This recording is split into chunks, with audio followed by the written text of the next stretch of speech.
What's good? It's your boy CJ Goodfella back with the Boxing Clinic. Hey y'all, last up with another video. And I picked Curtis Stevens. I was gonna go with Lemieux. Pick Stevens. He's a little naturally bigger. He used to compete at 168. Thought he had the more durable chin, but didn't really matter in this fight. Lemieux KO'd him with a big left hook. Stevens hooked with a hooker, and actually his hook was shorter, just was ineffective, and Lemieux hook came second, and it was more effective. You don't see that too often, especially with two big punchers and two guys who's known for good hooks, good left hooks.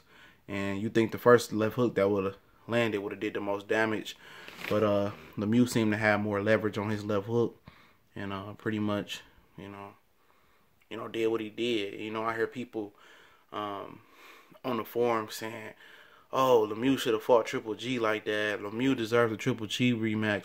Canelo was scared to fight Lemieux. He won't be in the ring with Lemieux. Get the fuck out of here. Let's keep it 100.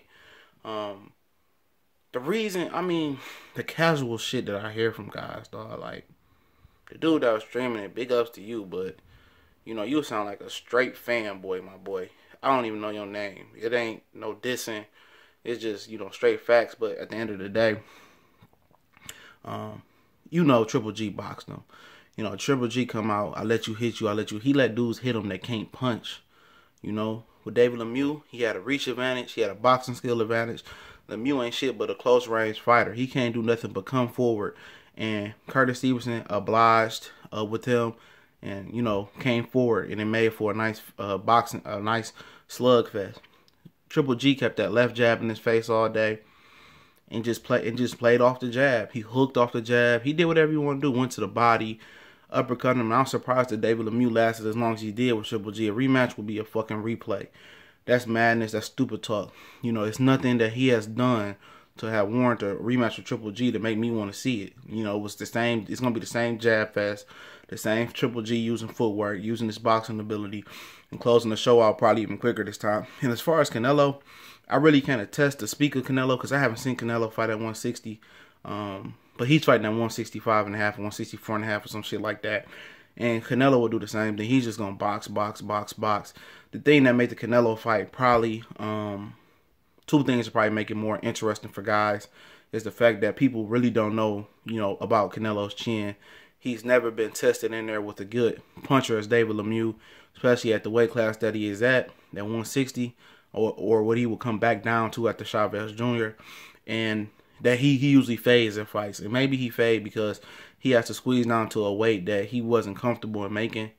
And I think that could be an issue. Maybe at 160 or 164 and a half, wherever he fights Chavez Jr. at, and come back down to 160, he'll show more stamina. He's been looking fresher since fighting at 155 a little bit. He's been, using, lasting a little bit longer.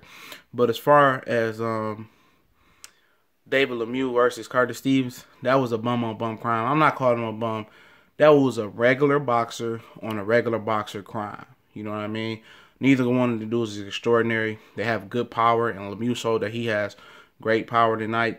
But that's where the train ends for him. He's limited in every aspect of a boxing. No head movement, really. He's just a puncher, power puncher. Like I said, Marco Antonio Rubio knocked him out. And at the same time, neither one of these guys are upper echelon fighters, even in a weak division like the middleweight division. You know what I mean? Lemieux, his power puts him in play versus anybody. Who I like to see him fight next? If Jamal Charlo can get a fight with a damn, and then, I like to see him and Lemieux do it in the fall, or at the end of the year, beginning of the winter, December, January. As far as Curtis Stevens, he got knocked out cold. He got fucking iced. He needs to contemplate retirement. He's never going to get over that hill. He made a career high payday versus Triple G. And at the end of the day, he wasn't even ranked versus Triple G. They artificially ranked him in those rankings for Triple G to be able to defend his belt. So a lot of people don't know that. So he had a good career.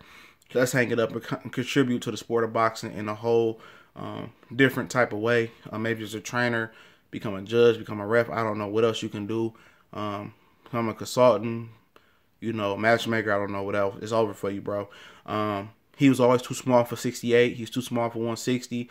He can't make 154. And his height indicates he should be at 54 or 47 at least. But at the end of the day, Lemieux, I'd like to see him versus Jamal Charlo next. You know, I don't want to see a Triple G rematch until, you know, he proves himself. You know, if Peter Quillen was coming back down and gets a win, yeah, but he's going to 68, it sounds like. If Danny Jacobs loses, he's going to take time off because that ass whooping is going to be colossal if he does lose. So Billy Joe Saunders sounds like he's going to fight Triple G in Kazakhstan in June, which is a quick turnaround, June or July, some shit like that. So maybe the Martin Murray, if Martin Murray wins, that'll be a good fight. Lemieux, Jamal Charlo, who else available? Pretty much that's it. It's Daniel Gill there. You know, maybe it's a couple more names than Heelan, even though he's sitting on that #1 ranking, like I told y'all earlier. But look out next week. I got some very, very special content coming for Triple G and Daniel Jacobs week. Pretty much look forward to come Friday and Saturday. Special announcement, announcement I'm going to make Friday, probably early in the morning. Probably not early in the morning, probably about 6, 7. And we're going to get to it, man. And, you know, if anybody's in New York next week, give me a hit up because, you know, that's part of my surprise. I'll be there. We gone.